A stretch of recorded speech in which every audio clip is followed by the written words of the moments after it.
Bak ne yazıyor? Aba aşkım, sarılalım 2 saat. Cuma beraberiz. Yarın kurtulamayacaksın ellerimden. Türkçe yazılar yazıyor duvarda. Arkadaşlar yeni bir videodan hepinize selamlar. Şu anda Batı Trakya'nın, Yunanistan'ın İskeçe şehrindeyim. Yıllarca Osmanlı'nın yaşadığı bir şehir burası da. Bu Yunanistan'da 4. videomuz. İlk videomuzda Türkiye'den Yunanistan'a girdik. İkinci videomuzda Gümülcine'yi, Yunanca ismi Komotini'yi gezdik. Orada yaşayan abilerimizle, ablalarımızla sohbetler ettik. Üçüncü videomuzda ağırlıklı olarak Türklerin yaşadığı, Türk-Yunanların karışık yaşadığı köyleri ziyaret ettik ve bazı turistik noktalara gittik. Şu anda 4. videomuzda ise yine Batı Trakya şehirlerinden İskeçe şehrindeyiz. Burada da Türkler yaşıyor arkadaşlar. Fazlalar yani. Zaten yazılardan da anlayabilirsiniz. Ama bu videoda hem İskeçe'nin sokaklarına gideceğiz hem de Yunanistan'daki ise fiyatlardan bahsedeceğim ben biraz. Ortalama ev kiralarından bahsederiz. Yemekteki, restorandaki menülerden bahsederiz. Gidebilirsek markete gideriz. Marketteki fiyatlardan bahsederiz. Yani şu an dibimizde olan komşumuzdaki fiyatları öğreniriz. Neymiş, nasılmış, ne değilmiş. Yanımda yine daha önceki 2 videomdan tanıyacağınız Duygu arkadaşım var. Kendisi burada yaşıyor. Bana eşlik ediyor sağ olsun. Göstereceğim zaten size ona. Saat olarak tam böyle siesta saatlerindeyiz. Yani insanların yemekten sonra yattığı, dinlendiği saatlerdeyiz. Biz de o arayı yemek yiyerek geçireceğiz. Tabii açık restoran bulabilirsek bilmiyorum. Yemek yiyeceğiz. İskeçe'nin akşamlarını da göreceğiz. Eskişehir'ini de göreceğiz. Sokaklarını da göreceğiz. Yeni bölgelerini de göreceğiz. Videoya geçmeden önce bir beğeni, abone değilseniz, abone olursak, yorum atarsak emoji bile olur. Çok sevinirim. YouTube bunu bizden istiyor.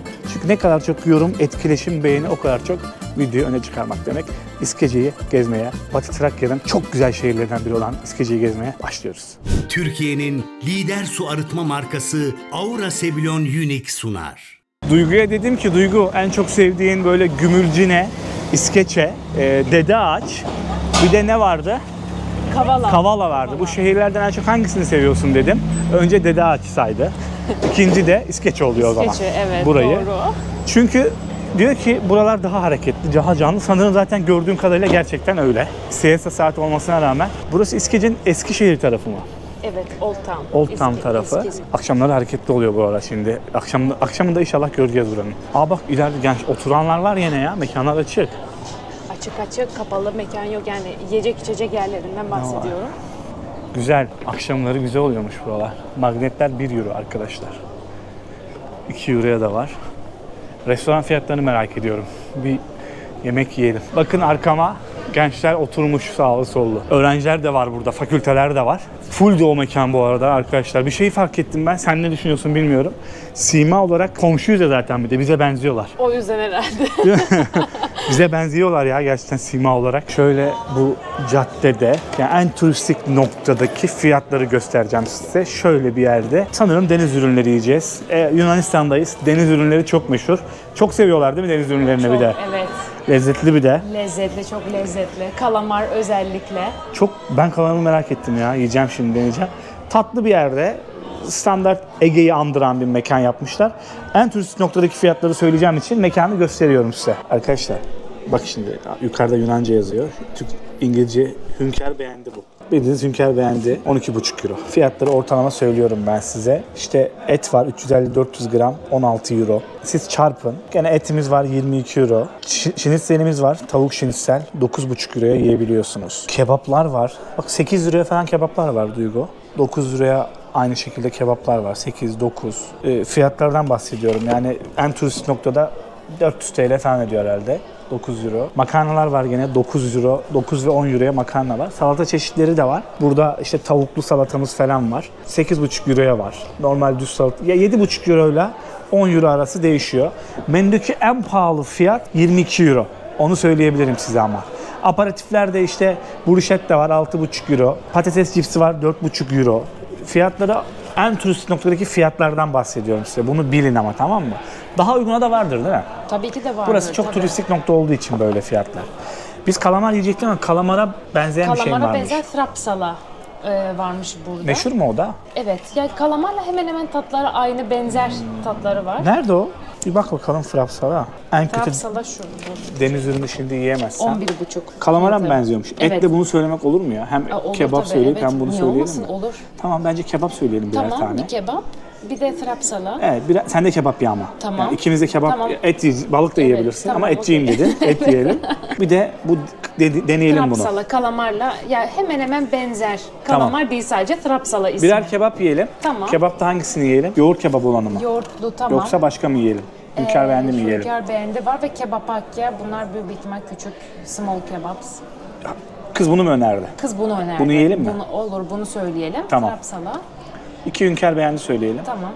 Kalamar söyleyelim. Frapsala. Tamam. Bir de içecek söyleyelim. Okey, tamam. Tamam. Anlaştık.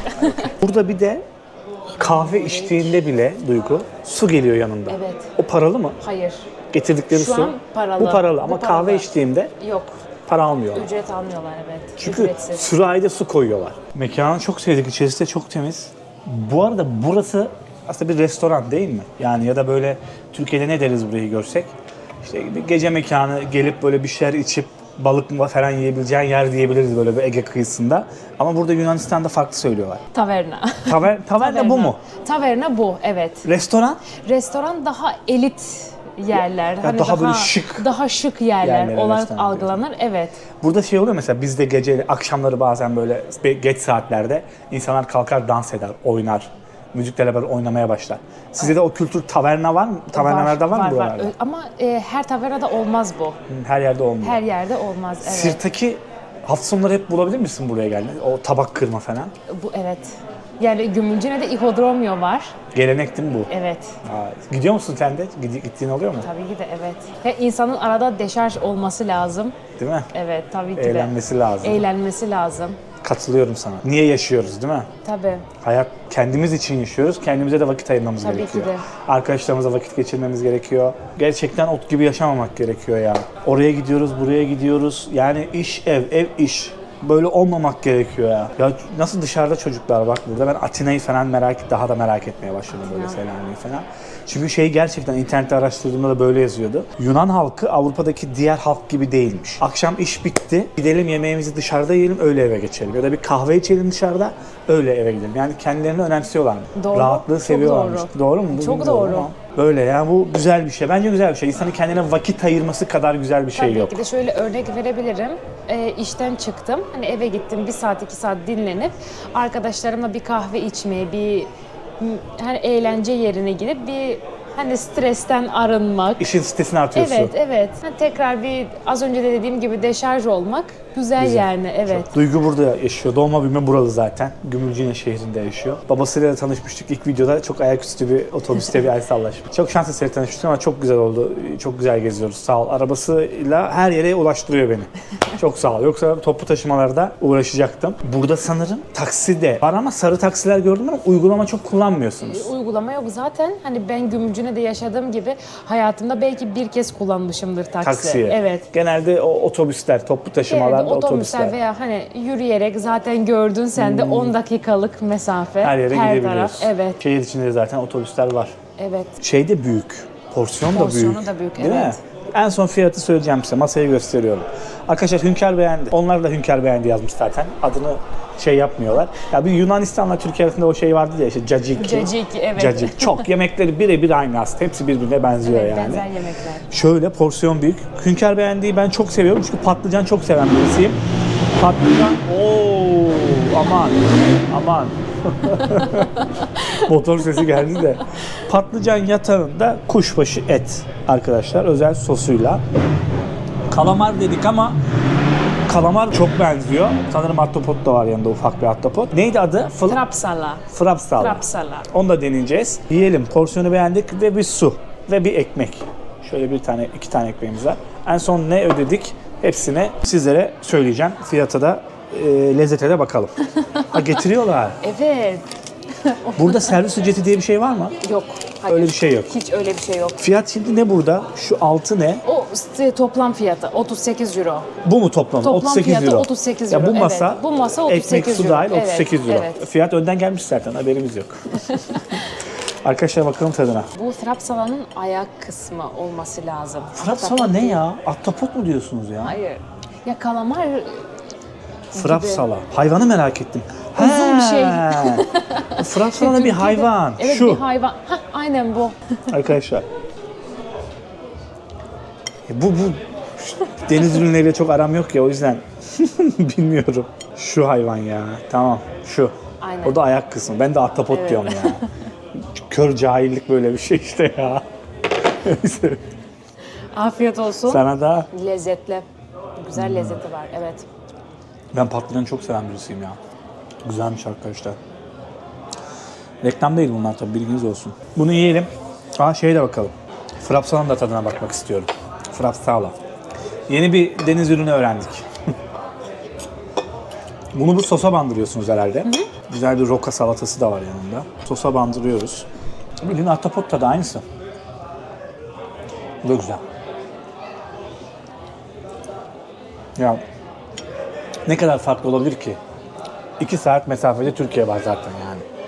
Ama yemekler lezzetli yani. Lezzetli, mekanında evet yemekleri lezzetli. Neymiş adı?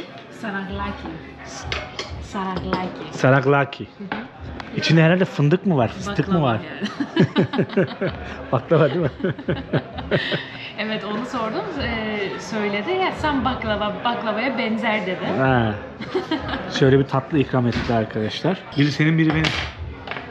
Hava soğudu biraz ha. Evet. Değil mi? Montları da arabada bıraktık. Bakalım tadına. Çok da tatlı yesin. İçinde farklı bir şey var. Böyle baklava gibi değil de içinde sanki böyle bir şeyin kurusu var. Görünümü baklava ama tadı baklava değil. İncir mi var içinde? İncirimsi bir şey var gibi. Böyle bir değişik bir şey var içinde. Ama güzel. Ama bir tane getse daha iyiydi. Biz yemeğe yedik. Kalktık şimdi oradan. İçimiz çok üşüdü. Gittik montlarımızı aldık arkadaşlar arabadan. Şimdi bir de kahve içeceğiz biz burada. Şey dikkatimi çekti benim burada. Özellikle Duygu'ya da sorarız. Hatta demin de konuşmuştuk. İnsanlar, gençler, burada hep genç var. Ve kılık kıyafetlerine böyle süsüne bakımına Herkes ne kadar tarz değil mi? Gördün mü? şıklar değil mi? Tabii. Herkes çok önem verir. Burada hani giyimine, rahatlığına az önce de bahsettik. Hemen hemen tüm videolarda rahatlık çok önemli. Vay. Kılık kıyafetlerine önemli. Evet. Tarz giyiniyorlar. Tabii. Dikkatimi çekti ve bence yani bir erkek olarak söylüyorum bunu. Üzülerek ama yakışıklı erkekler var. Tabii var. Değil mi? Tabii ki de. Burası eski Eski İskece. İskece, evet. Zaten bu niye eski İskece arkadaşlar? Old Town gibi düşünün burayı da. Böyle ara sokaklar, böyle yapı, tarihi yapılı evler var. Şöyle bakın. O yüzden bu bölgeye eski İskece diyorlar. Küçük Osmanlı eseri de var burada. Bu Gümülcine'de gördüğümüz o saat kulesi burada da var. Şehrin girişinde. Tabii restore görmüş zamanla ama yine de duruyor. Bu evlerde yaşayanlar var herhalde. Evet, Değil mi? evet. Yaşam var. Baksanıza yapılara. Geceyi böyle daha Gümülcine'dense bence daha turistik bir nokta. Daha turistik ve daha çok nasıl söylesem, hani insanların daha tercih ettiği bir şehir. Yer burası. Yer, evet. Sadece burada denize giremiyorlar. Evet. O Gerçi da yakın mesafede gördük. Çok, Hani yarım 25 saatlik dakika, yol, yarım 25 saatlik dakika, mesafede. Kilise burası da arkadaşlar. Sakin ama. Gel bir kahve içelim. Kahve fiyatlarını da insanlara söyleyelim. Hadi. Ortalama ne tutuyor kahve böyle turist noktaları? Gel böyle aralardan gidelim. Ama İskeçe gerçekten böyle bir tık daha yazın çok daha fazla insanın geldiğini tahmin ediyorum buraya. Daha kalabalık oluyordur. Daha turistik duruyor çünkü burası. Dağın eteğinde ya bir tık daha da soğuk. Soğuk. Bir tık Evet, dağın çok soğuk. Biz eteğinde. güneşe aldandık az önce. Biraz daha yukarıda burası. Gümülcine'ye nazaran. Ya şu an insan da göremiyoruz çünkü hani dediğimiz gibi saatten dolayı. Siesta saatleri. Evet. Birazdan ama çarşı açılır. Biz de o arayı kahveyle kapatacağız şimdi. Çarşıdaki esnaflara bakacağız. Bir de yetişirsek bir market fiyatları, Yunanistan'daki market fiyatlarını da size göstermek istiyoruz. Bu arada arkadaşlar biz bir yere oturduk. Hemen internetten menümü açtım. Girdim. Çay da Ben olur. soğuk işçi. Soğuk mu çay? Ortalama kahvelerin fiyatı da arkadaşlar nerede? Hangisi kahve? Şu en üstteki değil mi? Şunlar evet, Evet, tamam. onlar. Evet, aynen. Espresso 3,5 euro, bilginiz olsun. Mikrofonun şarjı bitiyor bir anda. Espresso 4 euro, 3,5 euroyla macchiato 3,5 euro, latte 4,5 euro, latte macchiato 4,5 euro, 4,5, 3 ile maksimum 5 euro kahve. 3 ila 5 euro arasında, bilginiz olsun. Ben internetten baktım. Nasıl internete bağlandım? Bunu daha önce anlatmıştım. Tekrar söylüyorum. SMAYO uygulamasını telefonunuza indiriyorsunuz arkadaşlar. 160'tan fazla ülkede tek bir tıkla OneSIM'i aktif ediyorsunuz. Telefonunuza uygun, size uygun paketleri ya da kullandıkça ücret seçeneğinden herhangi birini tercih edip internete dünyanın her yerinde bağlanabiliyorsunuz. SMAYO'yu indirip seyahat ederken mutlaka kullanın, bilginiz olsun. Ne içelim? Ne içelim? Ben bir Freddo Espresso içerim. Soğuk mu? Soğuk. Çay yok değil mi? Çay... sallama çay vardır. Olur, onu da içerim Tamam. ya. Varsa bir bilek diye sallama, tamam. sallama da olsa içeriz. Okey. Bu hayatta her şeyi sallayacaksın Evet. ama çayı demleyeceksin. Adnan Oktar gibi olmadım mı şu an? Allah'ım çok saçma bir espri yaptım ya. o aklıma geldi de onun bir sahnesi.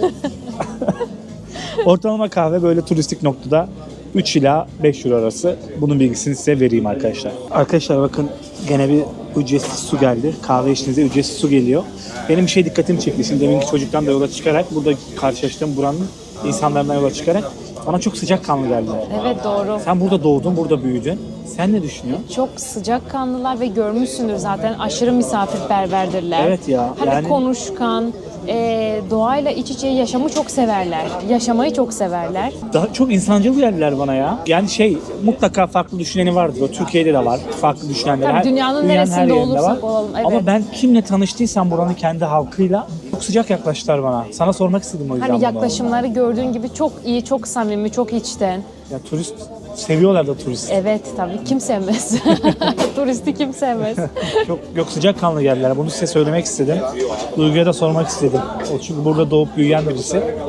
Güzel. Yani şunu da ekleyebilirim. Hani aile bağları da çok kuvvetlidir. Tarihe, kültüre çok sahip çıkarlar, veriyorlar. önem verirler. Evet, Güzel. sosyal insanlar yani. Çok güzel. Çok güzel burası. Seviyorsun sen, Buyurun anladım. gelin. çıkın gelin. Arkadaşlar kahve içtik. Havada böyle güneş böyle iyice battı, dedik herhalde esnaflar açmıştır. Bir bakalım mı çarşıya falan dedik. Fiyat falan bakmaya da gideceğiz markete. 2 kahveye 8 euro para verdik. Bunu söyleyebilirim size. Gülnur abla orada çalışıyormuş. Bir ablamız beni balkondan görmüş, mutfaktan aşağı indi. Hemen selam vermeye. Ona da buradan selam olsun. Çok büyük şans oldu. Gece de büyük yani gömücü göre. Değil mi? Daha büyük İskeçe, Evet. daha hareketli. Ya gençler, demin kahve içtiğimizlerin bir altında başka kahveciler vardı. Aa bak, güzelmiş ya. Şöyle dağın eteklerinde Evet. evler. Tatlı duruyor İskeçe. Şöyle yapılar da bakın. Balkonu da seviyorlar herhalde. Çok balkon, Duygu. balkonsuz apartman yok burada. Ve Yani çok büyük balkonlar. çok büyük. Yani bir oda gibi. Bir oda İnanılmaz kadar. büyük balkonlar. Seviyorlar demek ki balkonlarda. Keyif yapıyorlar herhalde. Tabii. Değil mi? Keyifçiyiz. Söyledik bunu.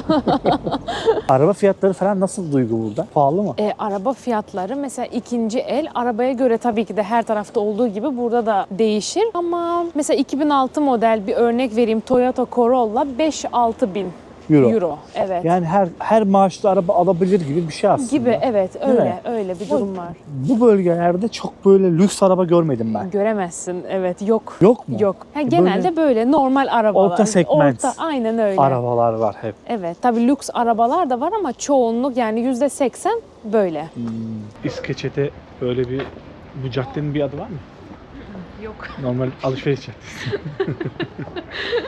Bir mahalleye gibi böyle bir sokaklara girdik şimdi. Burada Türk esnafların, yani burada Türkler de var arkadaşlar, esnaf, dükkanlar, işletenler. Ufak yer bu caddelerde ama çok şey değil. Büyük değil gene. Bak kesin mesela buranın sahibi. Kesinlikle yani. Abi şu kültür yok ya. Bu bizde bir kültür olmuş. Asıyoruz yani. Kaldırım maldırım karşı duvar derken ürünlerimizi sergiliyoruz. Burası da bir okul arkadaşlar. Aslında bölge halkının tabiriyle azınlık ilkokulu diye söyleniliyor. Yani azınlık dediğim, Türkler burada azınlıkta olduğu için azınlık ilkokulu diyorlar böyle okullara. Saygın başarı diyor. Sağ yazı yazmışlar şurada. Zorbalık olmadan yaşa diye bir yazı var. Ortaokul falan mı? Lise falan da var mı biliyor musun acaba? İlkokul mu? Bu arada mikrofonun şarjı bitti. Bir anda kameranın kendi mikrofonuna geçtik. Bilginiz olsun. İstediğini sorabilirsin. Siz bunu yayınlayacak mısınız? Evet. Hesabınızın adı ne? Uğur Kola. Telefonunuz yanında mı? Yaz bakalım YouTube'a, Instagram'a. Nasılsınız? İyi misiniz? İyi, siz? Sağ olun. Kaça gidiyorsunuz? 6. 6. Ne olmak istiyorsunuz? Hepinizde de telefon var maşallah. ha. Uğur Kola yazın. Çıktı mı? Evet. Bu. O. Abone olmayı. Olun. Instagram'da da aynı. Oradan da bakarsınız. Kendinizi de izlersiniz, tamam mı? Ne olmak istiyorsunuz büyüyünce? Onu da söyleyin bize. Ben kalp doktoru. Kalp doktoru. Veteriner. Veteriner. Hayvanları çok mu seviyorsunuz?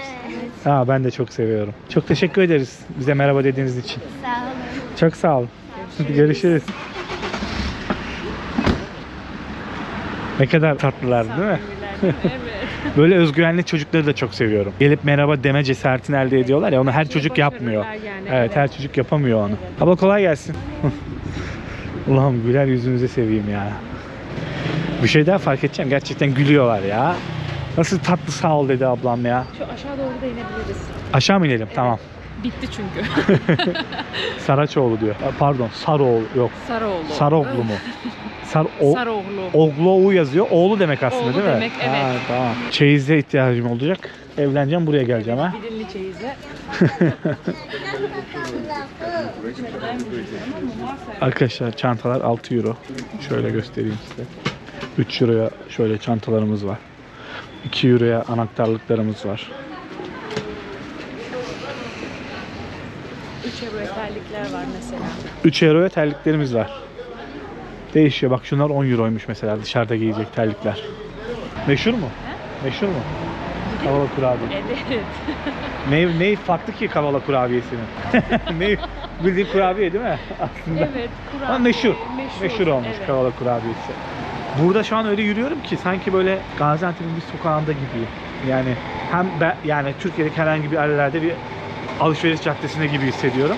Hem kulağıma gelen seslerden kaynaklı hem de benziyor yani bu bölgede. Çeyiz kültürümüz. Mangal seviyor musunuz buradaki halk? Mangalı çok seviyor değil mi? Hemen hemen her hafta sonu Mangal yapılıyor. aile bir araya gelince özellikle bayramlarda klasik Buradaki esnaflar da evet anladığım kadarıyla arkadaşlar Türk.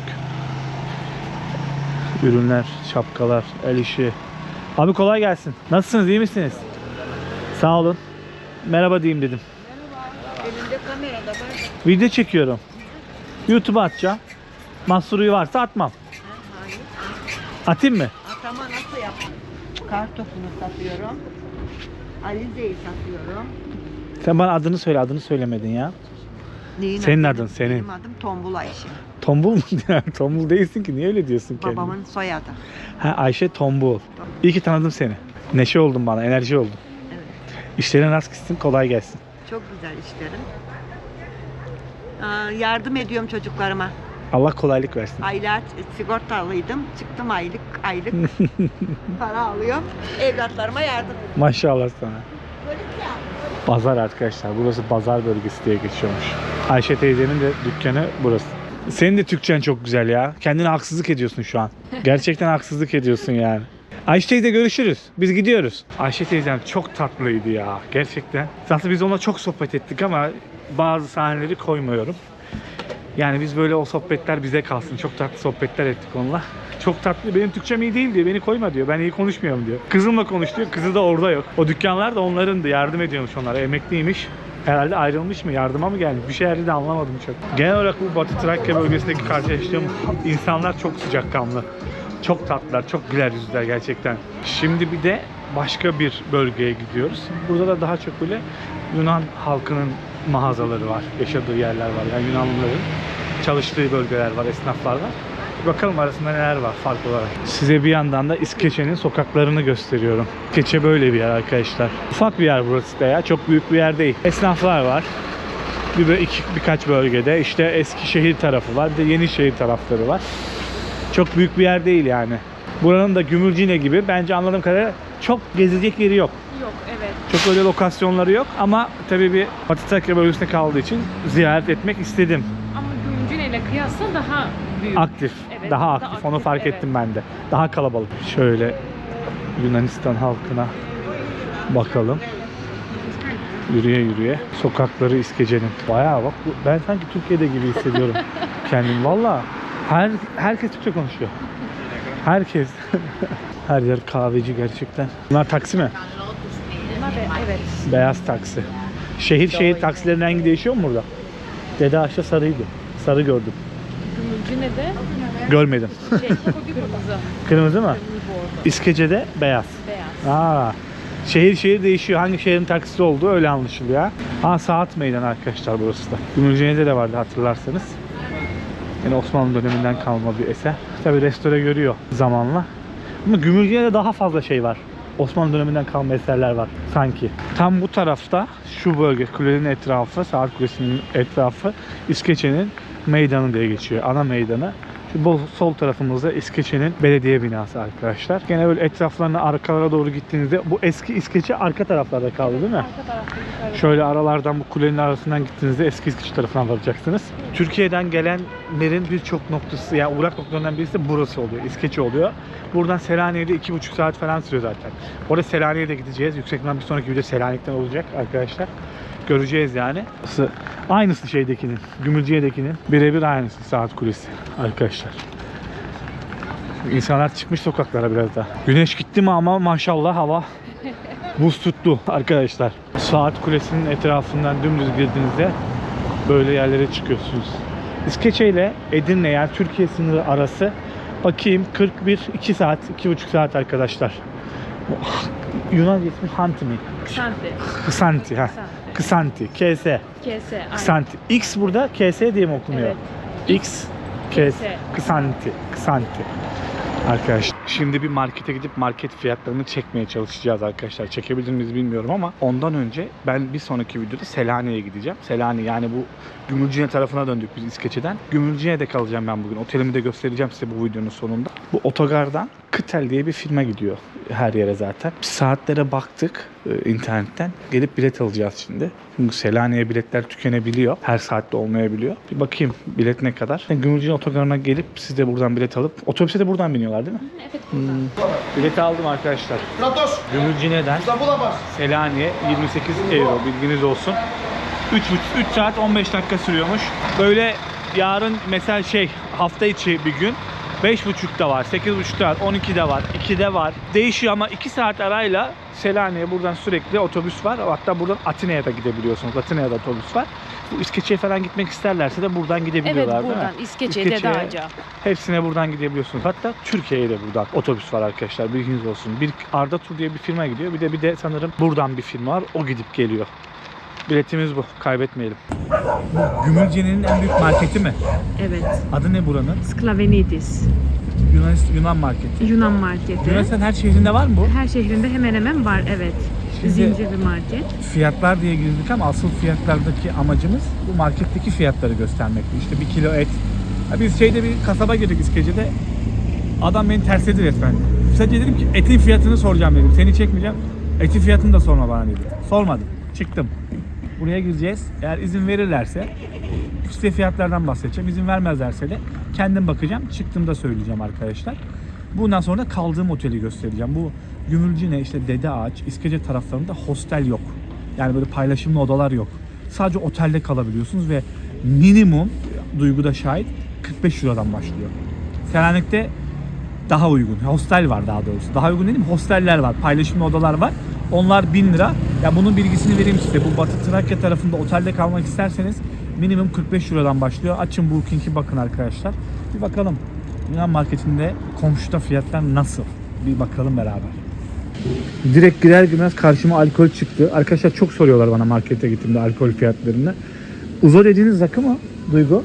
Uzo rakı mı oluyor? Evet, uzun rakam. Mesela bu 200 milimlik 3 euro 80 cent. 3 euro 80 cent. 4 euro. 3.60. Burada Baileys'ler var. Bu sanırım 10 euro değil mi fiyatı? Evet. Alttaki ne acaba? Litrelik fiyatı mı oluyor? Litrelik fiyatı. 350 milim 10 euro arkadaşlar. 700 milimi 18,30. 700 milim Jager almak isterseniz Jager Master 19 euro 30 cent. Market fiyatlarını göstereyim size. Bunlar Uzo. Bu da mı Uzo? Uzo rakı değil mi? Rakı, yani Uzo tam emin rakı, olamadım. evet. Tamam. 8,5 euro. Burada da çok seviyorlar bunu. O nasıl tavernalarda mı ne? Herhalde çok tüketiyorlar Çok, değil mi? evet. Özellikle şu Çipuro Trakyotiko ve Uzo. Uzo. 7. Uzo 7. Evet. Burada biralar var. Arkadaşlar bira çeşit değişiyor. Türkiye'de olan Heineken var. 500 milim 1.77. 1 euro 77 cent. Bu Yunan mı? Bu Yunan, evet.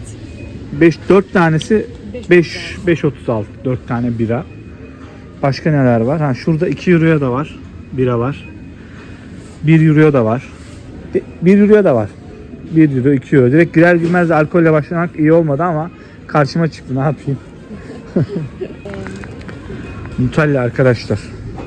Türkiye'deki fiyatını unuttum. Bu kaç milim? 4.92. 400 gramı. 4 euro 92 cent. Bunların hiçbiri reklam değil. Bilginiz olsun. Gösteriyorum sadece. Sallama çayımız var. Lipton Ice Tea. 1 euro 36 cent. Ya Duygu, siz evde de mi çay içmiyorsunuz? İçmiyoruz. Yok. Buradaki yaşayan genellikle herkes mi öyle? Ya herkesin adına konuşmam çok doğru Ama olmaz aslında. senin çevrende? Benim çevremde daha çok Kahve. Sabahtan beri. Evet. Süt mü bunlar? Evet, onlar küçük sütler. Hani tatlıların içine veya kahvenin içine. Koy. Şu mu fiyatı? 1 euro 58 Evet, cent. bebeklere vermek için. Bu? Bu da mı? Onlar kahvelerin içine kullanılan sütler. Krema gibi. Hayır, süt bildiğin. Süt bildiğin evet. kahvenin içine Evet. döküyorlar. Şöyle 10 tane var. 88 cent. 1 euro 50 cent normal süt arkadaşlar. 1 litrelik süt. Tabi şimdi burada euro 41-42'lerdeydi en son. Ona göre siz çarpın arkadaşlar. 1 euro dediğimde 41, düz 40 lira deyin işte. 1 euro dediğimde, 2 euro dediğimde 80-85 deyin. Şöyle Nesquik'imiz var. 375 gram. 1 euro 98 cent. Arkadaşlar bu Avrupa'da salatalıklar tane tane aldıkları için mi böyle acaba? Acayip ya. Çok büyük. Bunun tanesi 58 lira. Tane mi bu? Tanesi. 58 cent tanesi arkadaşlar. Domatesimiz var. 2.70. Bu biraz iyi bir domates ama. Ondan 2.70 herhalde. Şöyle paket çeri domatesimiz var. Bunun tanesi mi kilo? Ya bu paket mi? Kilosu 4.75. 4.75. Limonun kilosu 90 cent arkadaşlar. Ha böyle de şey de var. 2 euro 65 cent. Bu kilosu mu? O da kilosu, evet. Soğan 78 cent. Kırmızı soğan da normal soğan da. Patatesler var. 1 euro bu 1 euro 98 mi? Onu bir soralım. Evet, şu hiç sorma, bence şu 2 euro arkadaşlar. Baby patates dediği. Bu alttaki biraz daha fiyatı düşüktür yüksek ihtimal. 1 kilo patates, Bir kilo patates. normali 78 cent. Teşekkür ediyoruz. İyi bir şey demiyorlar bak. Evet, gayet rahat. En önemli şey, Türkiye'de çok tüketiliyor arkadaşlar yumurta, biliyorsunuz ki. Minimum onlu yumurta 1.95. Ama tabii bunun çeşitleri var. En pahalısı da herhalde 4,5 euroya kadar çıkıyor. Ama minimum onlu yumurta almak isterseniz 1 euro 95 cent'e geliyor. Bilginiz olsun. Doğru mu? Altılılar da yani kalitesine göre değişiyor tabii bunlar. Arkadaşlar etin kilosunu sordum. 12.80'den orta yağlı 1 kilo kuşbaşı et alabiliyorsunuz. Kıyma çektirmek istediğinizde gene yağlı kıyma 10 euro 30 cent, bilginiz olsun. Bunlar hep dana eti. Tavuklar da burada 5,5 euroya da kilosu olan var. Şurada mesela kanat var. Kol kısmı herhalde. 2 euro 95 cent. Farklı bir bölgesi 1 euro 70 cent. Değişiyor. Bizim yediğimiz şu muydu? Mürekkep balığı. 8 euro 9 cent. Kalamar 23 euro 90 cent. Yani kalamar daha pahalı. Balık var. Bu tane 1.90 mı oluyor? Öyle mi? Ne? Daha ucuz olacak. 4.55. Kilosu 4.55 balığın. Ahtapot 20 euro. Şu ne? 15 euro. Değişik. Karides var. 12 euro arkadaşlar. Somon 19 euro. Şurada farklı bir balık çeşidi var. Çupra mı bu? 8 euro 40 cent. Kilo değil mi bu? Kilosu. 8 euro. Siz 40 ile çarpın düz. 4 euroya da var. 4.80'e. 4.80. Şu istavrit herhalde. Arkadaşlar 8'li tuvalet kağıdı 3 euro 83 cent. Aşağıda da var. 4 euro 98 cent. Tabi bu da kalitesine göre değişiyor. Demin bir abimizle sohbet ettik. Yüzünü göstermek çok istemedim. O anları da çekmedim. Alıyorum ben burada 750 euro diyor. Ev kirası diyor işte 400 euro. O da Gümülcine'de. Sigara içiyorsun günde bir paket 5 euro diyor. Gel de geçin diyor. Atina'da falan çok pahalıymış ya evler. Çok pahalı, evet. Çok yüksekmiş Yani en Atina'da. düşüğü ve güzel bölgede. Abi de bahsetti. Hani 600 Euro'dan falan. başlıyor. Evet. O da iyi bir yerde değil yani. Arkadaşlar marketteki fiyatlar ortalama böyleydi. Gösterebildiğimiz kadar gösterdik, aktarabildiğimiz kadar. Aslında normalde böyle marketlerde çekim yasak diye tahmin ediyorum ben ama Tabii kimse bir şey demedi. Gördüler de çektim ama çok karışmadılar. Su aldım o ara. Ya burada da fiyatlar, ben burası için şunu söylemek istiyorum. Bizim Türkiye'nin bence burası euro kullanan hali gibi. Ev kiraları şehirden şehire çok değişiyor. Maaşlar bile değişiyor. Yani burada da çok değişkenlik var. Sadece buradaki insanlar kendini bence çok düşünüyor. Yani kendini çok önemsiyor buradaki insanlar. İnanılmaz kendine değer veriyor. Bunu da gördüğüm kadarıyla sosyal aktivitelerden anlayabiliyorum yani. İşten çıkıp direkt eve gitmek yerine dışarıda bir kahve içip ya da bir yemek yiyip evlerine dağılıyorlar. Kendilerine vakit ayırıyorlar gibi hissediyorum. Ama tabii her iş yeri bu imkanı sağlıyor mudur, sağlamıyor mudur? Bir fikrim yok. Mesela burada devlette çalıştığınız öğlen 2.30'da işiniz bitiyormuş. 2.30'da çıkıyormuşsunuz işten arkadaşlar. Ama özel sektörde bu değişir. Ya bir tane insafsıza denk gelirsin, sizi akşam 7'ye 8'e kadar çalıştırır. Dediğim gibi Türkiye'deki sistem değil. Türkiye'de de öyle. İyi bir patrona denk gelirsiniz, iyi bir özel şirkette çalışırsınız. Ona göre bir yerde, ona göre saatlerde çıkarsınız ama çok farklı bir adama denk gelirsiniz, farklı bir kadına denk gelirsiniz, işverene denk gelirsiniz. O zaman çıkacağınız saat belli bile olmaz yani. Şimdi bu videoyu bitirmiyoruz. Oteli göstereceğim. Doğru, bitirmiyoruz. Otele gidelim. Oteli de göstereyim size. Kaldığım oteli göstereyim. 45 euroya. Duygu'ya veda ediyoruz arkadaşlar. Duygucuğum, bana çok eşlik ettiğin Çok için. memnun oldum tanıştığıma. Ben Sizlerle de. de tanıştığıma çok memnun oldum. Videoyu beğenmeyi, kanala abone olmayı unutmuyoruz. Çok sağ ol. Gerçekten çok yardımcı oldun bana. Yani Ne her demek, konuda memnuniyetle. biliyorsunuz Yunanistan'daki 2-3 videomda Duygu yanımdaydı. Sağ olsun beni gezdirdi, tozdurdu, bilgiler verdi. Bana eşlik etti. Köy hayatını da beraber gördük. İskece'yi de gördük. Evet. Burada sakin köyler. Sakin. Yazın daha iyidir ama şu an gerçekten çok Hasat sakindi. döneminde biraz Hasat bahsettiğimiz döneminde, gibi. evet. Evet, öyle. Memnun olduk seni Ben tanıdığımıza. de çok memnunum. Hadi oteli gösterip videoyu bitireceğim ben de. Arkadaşlar, kalacağım yerde böyle bir oda. Otel Kairidis diye bir otel sanırım. Evet, Kairidis diye bir otel. Şöyle ufak bir oda. Şimdi büyük geniş çekiyorum, öyle görüyor olabilirsiniz ama şöyle bir banyosu var. Burası 45 euro. Gerçekten Yunanistan'da otel fiyatları çok uygun değil. Ben bunu net olarak söyleyebilirim. Yunanistan dediğin bu Batı Trakya bölgesindeki otel fiyatları çok uygun değil. Videoyu bitiriyorum. Duygu'ya gerçekten çok teşekkür ediyorum. Siz de videolarda gördünüz zaten. Çok yardımcı oldu bana. Çok sağ olsun. Allah'a emanet olun. Kendinize çok iyi bakın. Bir sonraki videoda görüşürüz.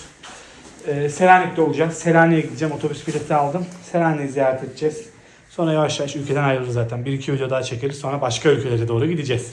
Bay bay. Görüşmek üzere. Türkiye'nin lider su arıtma markası Aura Sebilon Unique sundu.